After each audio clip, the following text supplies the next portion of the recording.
Well, hello everybody. As the title indicates, which probably is appearing right here now, we're going to be making Grandma Ruth's Limpa Rye bread. Anybody who really knows me knows I don't have a grandmother whose name is Ruth. This recipe was provided to me by David Radica, and I hope I'm not butchering your name too badly, David. It's his grandmother's recipe for rye bread. And this is my version of it. His recipe, the original that he sent me, used 5 pounds of rye flour, and that made 5 to 6 loaves of bread. Well, I have done a reduction on it, and hopefully that will work, making one relatively large loaf using a pound of rye bread flour. Just a few things about rye flour before we get started here. Rye is gluten-free, for those of you who are gluten intolerant, although I just saw an article this week. The man who originally, the scientist or doctor who originally came out with the gluten intolerance is now saying he doesn't think it really exists. The people are definitely having a problem with gluten, the flour that has gluten. But he doesn't feel that the gluten is the problem, it's the additives that are on the flour, the pesticides and whatever, so I don't know. That's one more man with another study on gluten anyway, but this loaf won't be exactly gluten-free because you'll see I will use a little white wheat flour along with the rye, but if you didn't add that it would be a completely gluten-free loaf of bread. I've traveled, as you probably have heard me talk before, quite a bit in France. I love France. 2 or 3 times that I have been over there and either had stayed at a gîte complex with friends or had rented an apartment or whatever. I did a lot of shopping in French bakeries. I rarely ever pass by a French bakery, whether I have an apartment or not, without going in to check it out. In French, rye bread is seigle. And I would ask frequently in these bakeries, because I love rye bread, and the French rye bread, I've never seen one that has caraway seeds in it. I despise caraway, can't stand the taste of it. I would ask if they have seigle, and almost without any exception, the baker or the person behind the counter would turn around and point to this enormous loaf that was sort of on the wall on a rack. I don't know, I would think it would probably weigh 20 pounds. And the way that they sell it is they take that down and they ask you how much you want. You want a kilogram or half a kilogram or whatever. They cut you off a chunk, and they're pretty good at it. It's roughly the same, a little more, a little less than what you asked for. But what I'm getting at here is the 5 loaves, or 5 or 6 loaves that the original recipe would have made. Rye bread will store and last for a long time without spoiling or becoming stale or whatever. It's just the nature of the flour, I guess. So I don't know how long it would have taken David's grandmother to use up 5 or 6 loaves. I don't know how big the family was, but it stores very well without freezing it. Also, it is a bit heavier. So we'll see as this process goes on. The process is in some ways similar to the French loaf that I made not too long ago, in that it has a long fermentation period. But I wouldn't expect it to rise to the point where you would have the large bubbles inside like you have in a white flour, because it is heavier. I love rye, and I'm so glad to have found this, or David sent me this recipe that does not have caraway seeds. I mean, no problem, any rye bread recipe and just leave out the caraway seeds, but this one does not have it. So let's get started on a fairly long process here, but once again, most of it is just a little bit of mixing, and then it sets for 3 hours while it's rising. So let's have a look at the ingredients here. Well, it has quite a list of ingredients, and as I've said, I have downsized it to the best of my ability to make a single loaf. If I make any adjustments along the way, I will note those in my copy of this recipe, which I will put below the video. I'll print the copy of the recipe below the video. But these are the ingredients. There's a tablespoon of yeast, and again I'm using the instant yeast. I like it so much better, you don't have to proof it and all that good stuff. 1 tablespoon plus 1 teaspoon of molasses, and this contains half a cup of water, the juice and zest of 1 orange, which made it just about exactly a cup of liquid, a tablespoon of shortening, and this has a tablespoon of white, a tablespoon of brown sugar, and a teaspoon and a half of salt. And I'm using a non-iodized sea salt. Could use almost any salt, I would think. Buttermilk, 3/4 of a cup of buttermilk plus 2 tablespoons. A 1/4 teaspoon of baking soda. And of course the flour, 454 grams or 1 pound of flour. And I haven't shown it here, but there will be a small amount of white flour added when it's kneading in the stand mixer. So let's move on and get started with the process. A lot of the ingredients now get put in a saucepan and brought to a boil. Just bring it to a boil and then shut the heat off. That's the water, the orange juice, and the orange zest. 2 kinds of sugar and the salt.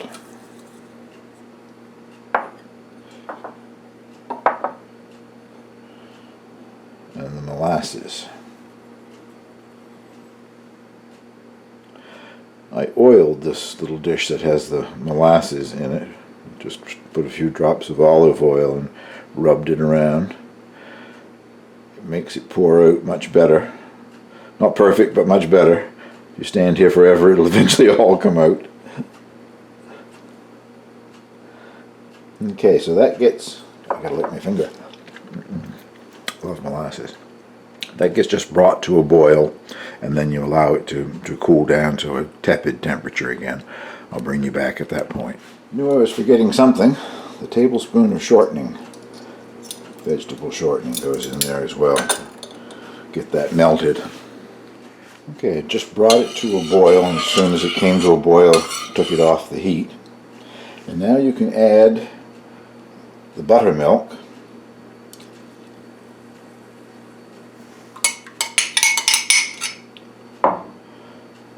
And the 1/4 teaspoon of baking soda.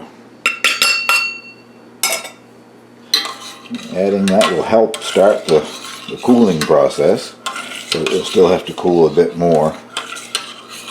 You don't want it to be any hotter than tepid when you add it to the flour and yeast, or you will kill the yeast. So we'll get the stand mixer out and bring you back when that has cooled. Well, it is almost cool enough to use, so I'll put the pound of rye flour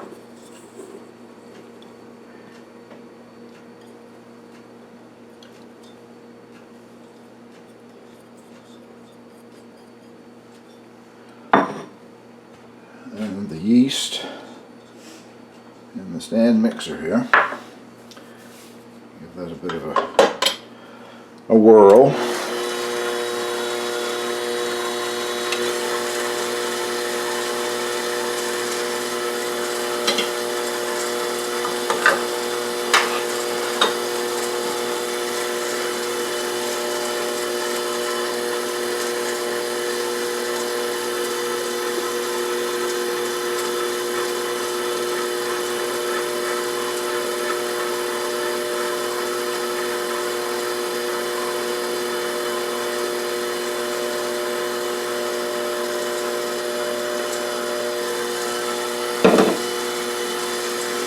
And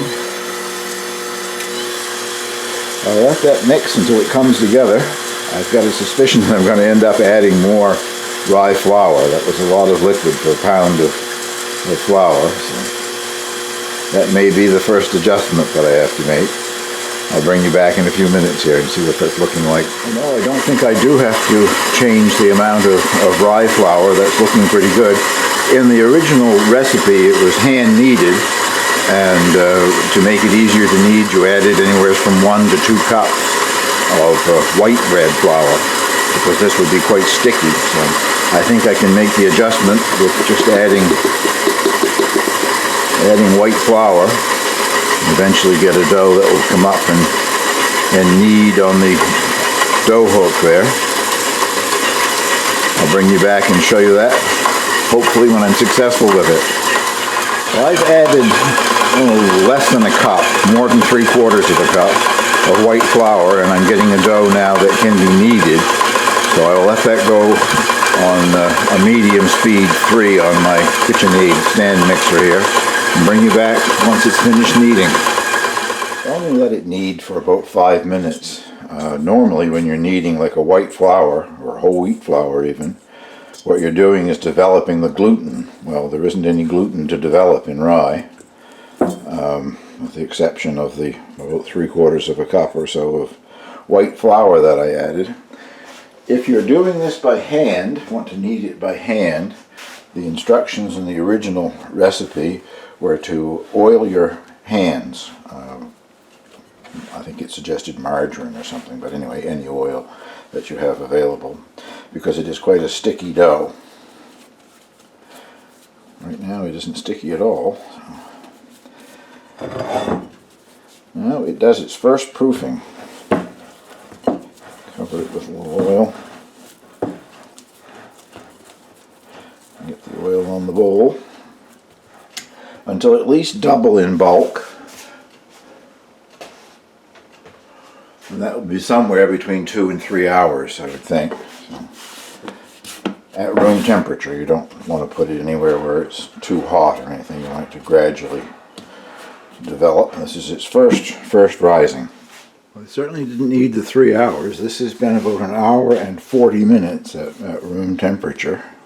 As you can see, it has significantly increased in size. I would say definitely double its bulk.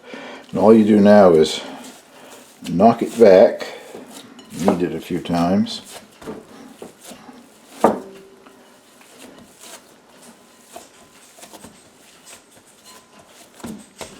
Cover it once again and let it double in bulk. So I'm thinking maybe 1 hour and a half or less. Well, it's been about 1 hour and a half again. It has doubled once again, I would say anyway. Now you knock it down and shape it into its final loaf. Just lightly flour the board with some rye flour. And I'm going to be shaping it into a round because, as I've said, I'm going to do mine in the Dutch oven like you do the no-knead bread. But you could just as easily shape it for a regular loaf pan. Maybe 2 loaf pans. This is quite a lot of dough. Not going to get the same surface tension doing this as you would get with a white or whole wheat flour, just because there isn't that gluten there, right? That's just about does it, I guess.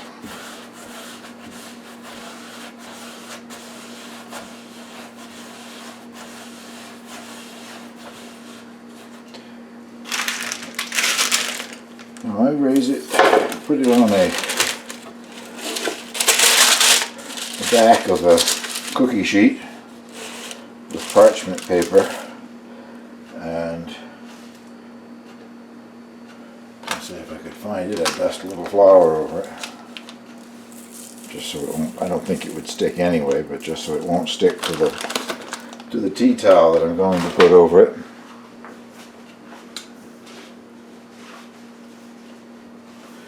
My ancient Windsor Castle tea towel. I haven't been in Windsor since I think it was 1986. Probably brought that back then or maybe even earlier as a souvenir. House cleaning this spring and I came across a whole collection of these things and I thought, what on earth am I keeping them for? I washed them and now I use them. I'll let that rest for at least an hour and maybe longer until it has doubled in bulk. And the reason that I put it on the parchment paper is because it's easier to put it in the preheated Dutch oven, which I will turn the oven on now at 450 and preheat the Dutch oven. But I just put it in, parchment paper and all, and you haven't got to handle it and deflate it any. So bring you back at that point. Well, it's been about 1 hour and a half again. It has risen quite a bit and split. I think I'm still going to cut the top a little bit with the lamb here. Just to give it an easier way of expanding. Hopefully it'll expand a little. Well, that's that for the cutting, and now we'll put it in the Dutch oven. The Dutch oven has been in, an hour or more, I guess. Preheating, 450 degrees. Get the lid on it.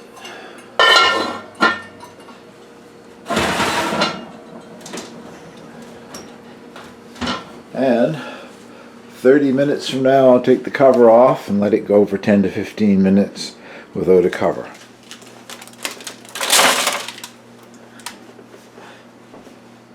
I thought this might be the time that I drop it getting it out of there, but I didn't. Well, I think it looks respectable. It didn't really rise all that more, but places where I cut it, it did spread open a little bit more.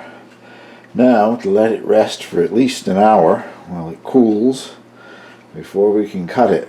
So, bring you back in an hour's time and we'll give a taste test on this thing.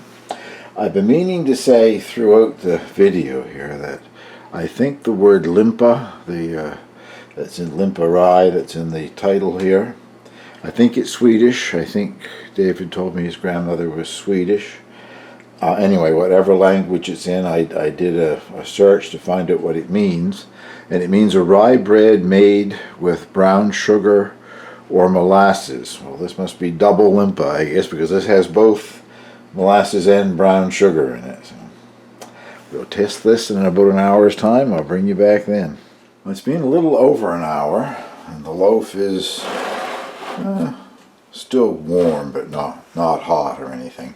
I'm going to cut myself an end piece here because I like the crust.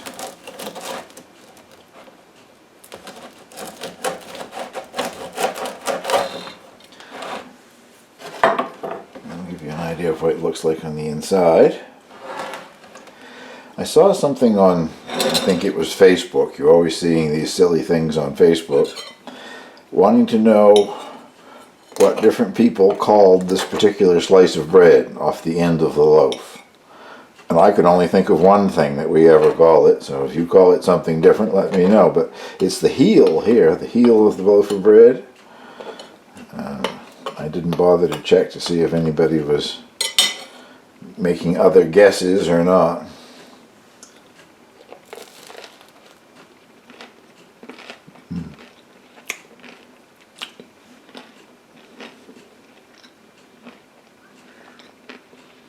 I shouldn't have taken such a big bite.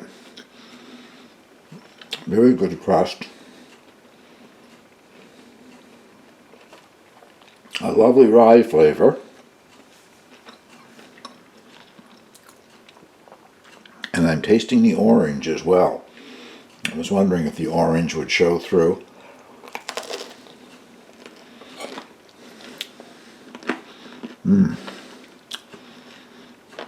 Well, I really like that. Grandma Ruth's Limpa Rye bread is very, very good. Thank you, David, for sending the recipe. Thank everybody for watching. And I hope you'll give this a try. It's an excellent loaf of bread.